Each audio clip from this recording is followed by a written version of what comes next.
bashaka kukubwira kuko ahantu uri ushaka kukwirukaho n'uzakugwa inyuma, ushaka kukwirukaho azagaruhara, kuko Imana niyo igufite. Ndashaka kugira ngo nkubwire ngo Imana iracyakora, shaka kukubwira ngo Imana iratabara. Iri kurwanya Imana ibyigizeyo, iri kurwanya Uwiteka bitsinde, iri kurwanya Uwiteka bihigike, ahubwo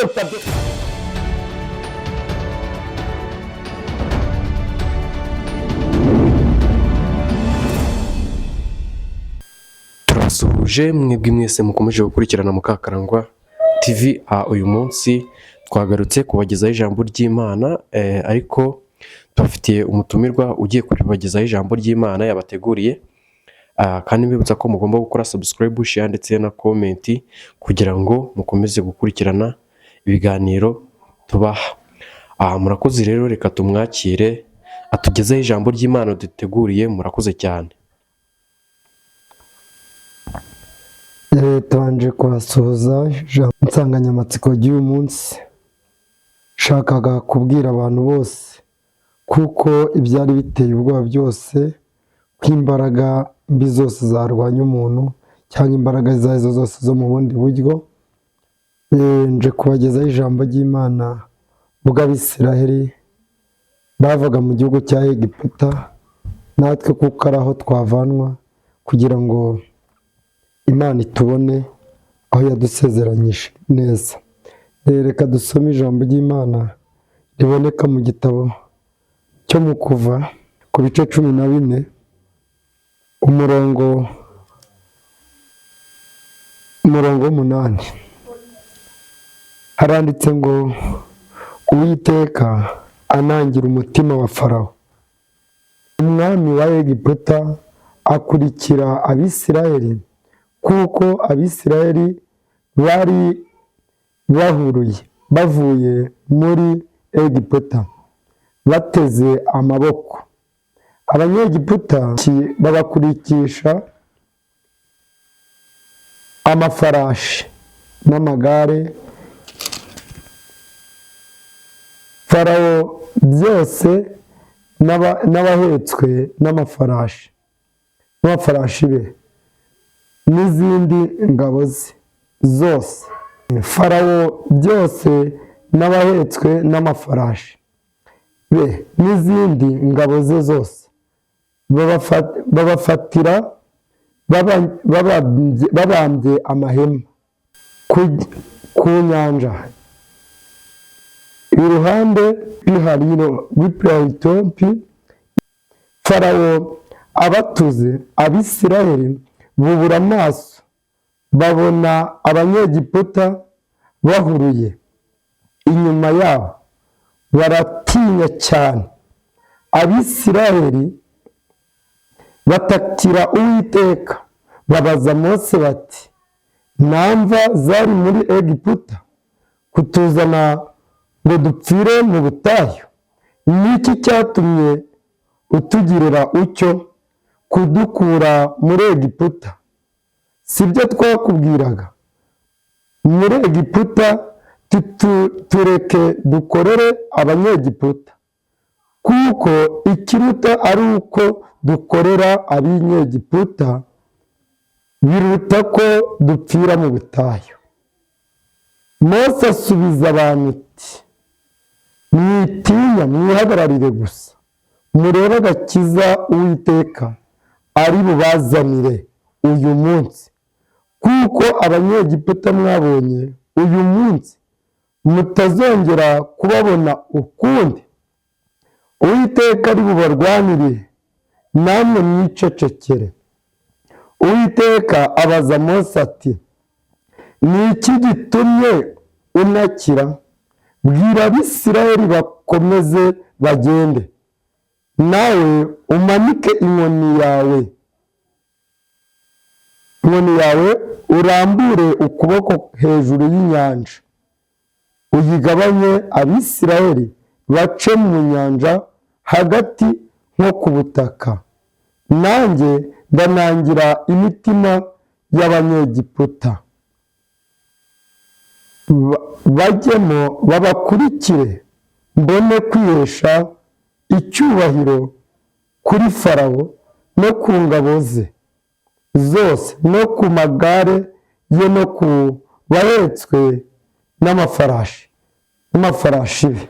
Kire neza ijambo ry'Imana.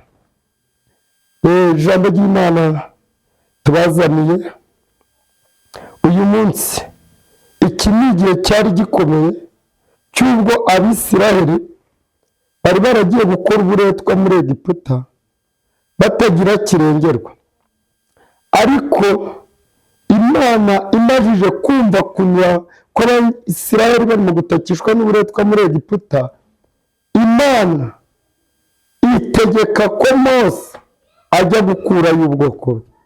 Ariko bamajije kuza Mose bambukije, bagiye kumva no kureba inyuma babona ingabo za Farawo zirabakurikiye. Barangije bagira ubwoba bukaze cyane. Bishatse kuvuga ngo iki? Umuntu arakizwa ariko imbaraga ziramukurikirana. Iyo ukijijwe ukemerera Imana, yabisaba ko ugomba kuba maso nk'uko Abisiraheli bubuye amaso. Barangije kubura amaso bahita bamenya ko bakurikiwe n'umwanzi. Barangije babaza Mose bati, kutuzana udukura muri Egiputa ukatuzana kuri umusozi w'ubutayu, nta mva zari muri Egiputa. Bivuze iki? Muri Egiputa hari ibyo kurya ariko ntihari amahoro. Muri Egiputa ni ahantu umuntu akoremezwa ariko akaba nta bwisanzure. Ibyo nabigereranya nko kuba uri mu buzima butajya bwumva ijambo ry'Imana, ukaba uri mu buzima butatuma uhura n'Imana, ukaba uri mu buzima ushobora kwireba ugasanga ubwo buzima burafunze. Aha ngaha Abisiraheli barataka cyane, ati wari kutureka tukaguma muri Egiputa.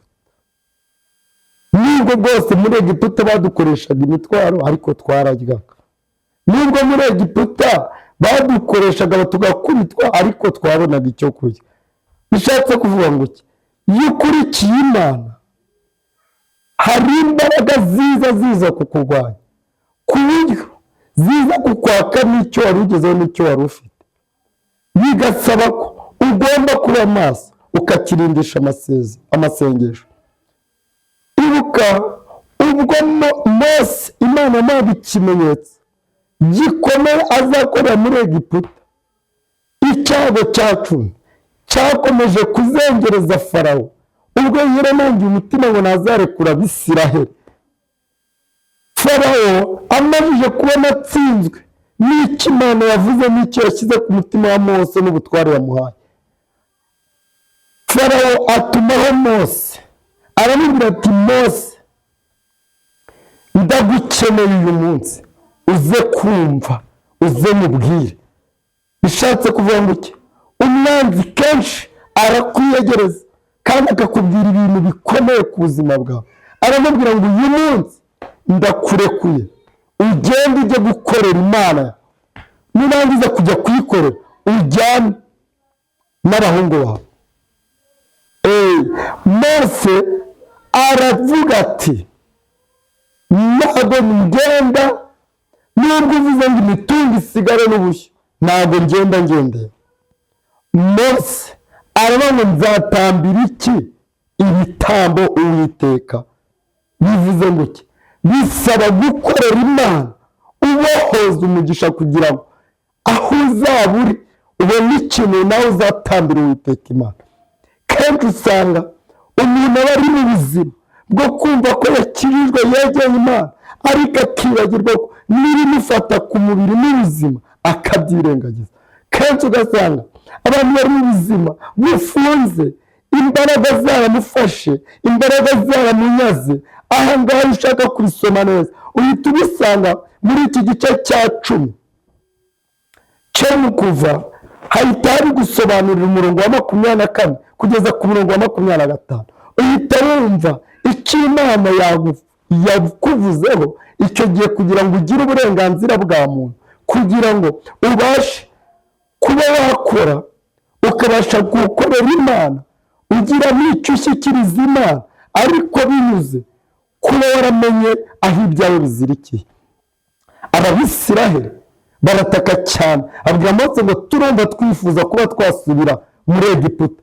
Kenshi usanga izo mbogamizi zifata umuntu wese, agatangira akavuga ngo nubwo nyijijwe ndi kubona hari inzira nyinshi zifunze, nubwo ndi gukorera Imana ibintu birafunze ku buzima bwanjye. Gukorera Imana kenshi iyo dusoma ijambo ry'Imana dusanga ba Pawulo, Imana ishimwe, Imana y'amahoro, Pawulo igihe bari bamaze kwambuka ikirwa barabashyira ku musozi wa Polita hakurya, baricara bazi ko banezerewe, arangije aricara bamucanira umuriro. Bishatse kuvuga ngo nakukorera Imana n'ikigeragezo kigomba kukubaho.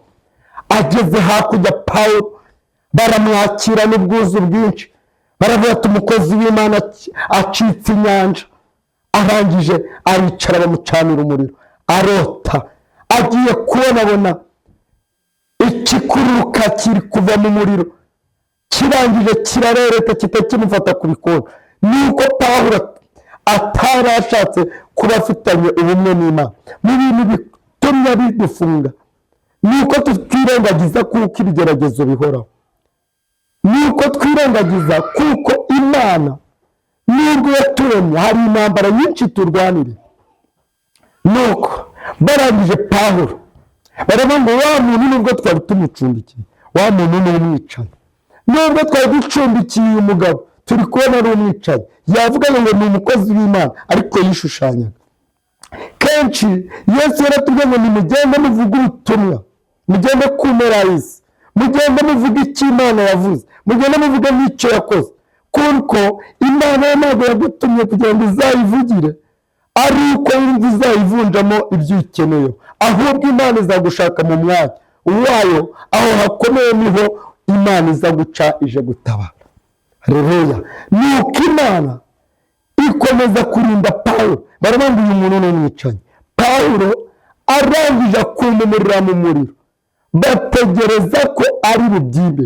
Baravuga ngo ya Mana idacugwa kibera yamwambukije inyanja, igihe ntabwo irakundira Pawulo kubaho. Bivuze ngo Imana yarakomeje ibana na Pawulo, bategereza ko abyimburwa baraheba. Nawe hari ikigeragezo ushobora kubamo, hari ibyashobora kukugwanya bigatuma itenebuka, ariko iyo uri kumwe n'Imana nta kintu ushobora kuba. Pawulo bategereza kuko ari bubyimbirwe baraheba, bategereza kuko hari ikibazo araheba, nawe hari ikigeragezo bakubonamo bakagira ngo urapfa ariko ntupfe, bakakubona mu ntambara zikomeye ariko ntupfe. Ndashaka kukubwira kuko aho hafunze ariho Uwiteka aza gukorera. Shaka kukubwira kuko aho hafunganye Uwiteka aza gutabara. Ni Imana itabara, ni Imana ikora ku munota wa nyuma. Nuko bategereza akabyimbe, babonye akabyimbe baravuga ngo ni Imana. Ko aleluya. Ndashaka kugutangariza kuko ikigeragezo urimo atari ikikwica ahubwo ari ikikubeshaho. Icyo kigeragezo nicyo kizagushyikiriza Kristo. Naje gusoma ijambo ry'Imana nsanga ubwo Kristo yari ari ku musaraba, ubwo yatambizwaga ikizingo cy'amahwa, iri amahwa yashushanyaga kuko abanyabyaha aje gucungura, ari rwo ruzitiro kandi ari naryo bishushanya ishusho y'uko tuzaba abana b'Imana. Iriya ni ryo torero Kristo yari yarubatse kugira ngo arebe abazamurikira Uwiteka Imana yo mu ijuru ari yacunguye. Nuko bakomeza gutakambira Mose, bamubwira ati Mose, iyo tubimenya ntabwo waratoza mu Isirayeli muri Egiputa nta mva zariyo. Bivuze ngo mu butayu n'amazi abayo, mu butayu nta byo kurya bibayo. Ibyo tubafata n'ibyo dusaba bisaba ko turibohoza mu mbaraga z'Imana no mu mwuka. Imana ni umwuka, kandi iyi Mana nubwo ikora mu mwuka na Satani ni umwuka, birasaba kuko twebwe tugomba kwizera ko Imana ishoboye byose. Mose arababwira ati nicecekere. Bivuze ngo bari bamutakambiye kandi Mose nta kundi yari bubigenze. Mose nta kindi gisubizo yari afite kandi bari bamumereye nabi. Kenshi rero muri izi ntambara birasaba kuko ushobora gukorera Imana hari imigisha yawe ifuta, birashoboka kuko ushobora gukorera Imana nta kintu ufite, ariko ntibivuze ko nimba ntacyo ufite urajya kwiyumvisha kuko nawe uriyegereza ubutunzi ku buzima bwawe kugira ngo uzakorere Imana. Oya, si wo mwanya Imana igushakamo. Imana ishaka kuko ukiranuka, Imana ishaka kuko ukizwa, Imana ishaka kukurengera, kuko ibyo ushaka si ibyo Imana ishaka, ahubwo Imana ishaka kukubona mu mwanya yifuza. shaka kukubwira yuko iki gihe bari bari mu butayu, bari baremerewe cyane kandi bari mu mikaka ikomeye cyane. Imana iza kwibuka ibwira Mose, kubera ko nawe witakiye Imana irakumva. Nujya ubona uri mu kigeragezo ujya utakira Imana, nujya ubona intambara zayo ujya utakira Imana, kuko Imana iraza igacagagura imigozi yo ku buzima. Imana iraza igacagagura imbaraga zari zikuboshye. Ibuka ubw'Imana yabwiye Yeremiya, iramubwira ati wowe Yeremiya 40:4 ngo noneho uyu munsi ndakuboha, mukureho iminyururu iri ku maboko yawe. Kuko yashakaga kumugirira neza. Hari igihe umuntu aba ari mu buzima buboshye, ibyo abona ari umwijima kandi ari umukimbere. Nuko Mose arataka cyane, aravuga ati Imana Uwiteka, abantu bawe dore barimo kunakira, dore abantu bawe barashonje, dore abantu bawe bishwe n'inzara, dore abantu bawe bishwe n'inyota, ariko wamanuka ukabarengera kuko nta yandi makiriro. Ariko Mose ababwira ijambo rikomeye, haleluya, aravuga ati mureke mwicecekere muze kureba ugakiza Uwiteka ari buze kubazanira. Bivuze ngo iki? Guceceka yababwiye ntabwo ari ugusinzira, guceceka yababwiye ntabwo ari ukwicara ngo utuze, ahubwo yavugaga ko ugomba guceceka usenga, ukagira ibintu uhirika ku buzima bwawe, maze ubundi ukambara imbaraga z'Imana. Haleluya. Uwiteka Imana yo mu gihugu cy'ejo iza kukurwanira mu gicuku cya nijoro na buri manywa cyangwa ubwo uhagaze. Imana ikaza mu mwanya urimo ikavuga ati uyu mwana wanjye niwe nafashe, uyu mwana wanjye sinzamurekura, kuko uyu mwana wanjye aricyo namuvuzeho. Imana ihorana ubutabazi kuri twe, igahora iturengera. Haleluya. Nashaka kukubwira kuko barangije babwira Mose bati nta kibazo ubwo twemeye, ati mwicecekere Uwiteka ari buze kubarwanira, ati muze kureba agakiza Uwiteka ari bubazane. Hari icyo Imana ishobora gukora.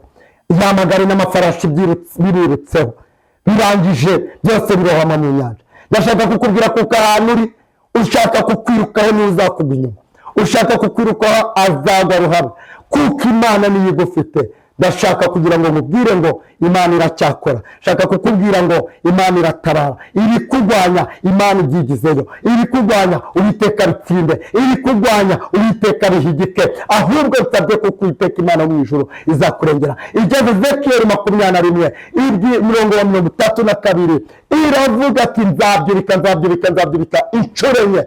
Iravuga ati nabyo ntibizongera kubaho ukundi, kugeza igihe nyirabyo bifitiye ubushobozi azazira, nanjye nzabimo. Nawe ibintu bikuremereye bihe Yesu, ibintu bikuremereye bimuhe. Irangije amubwira ngo kugira ngo uzatsindire urugamba.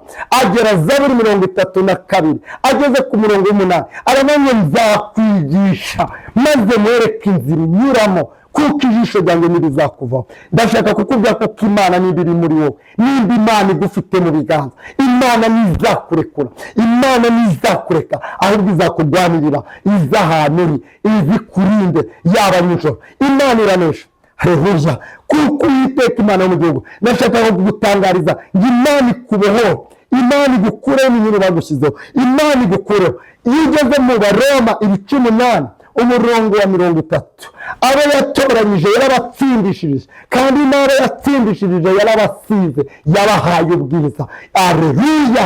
Imana yo mu gihugu cyo hejuru ije kubatabara. Nimwakire kubohorwa n'Imana, mwakire amahoro y'Imana, mwakire kuba hari Imana ibarinda ibagose ku bwa Yesu Kristo umwami wacu. Amen. Mwakire neza ijambo ry'Imana. Amen. Naranagana Nyambu Pirimiyane, kozi w'Imana, Imana ishobora byose, yagira ngo mbarambike ibiganza, ikiganza cy'Uwiteka, namwe Imana ibagwanire ku bwa Yesu Kristo umwami wacu. Amen.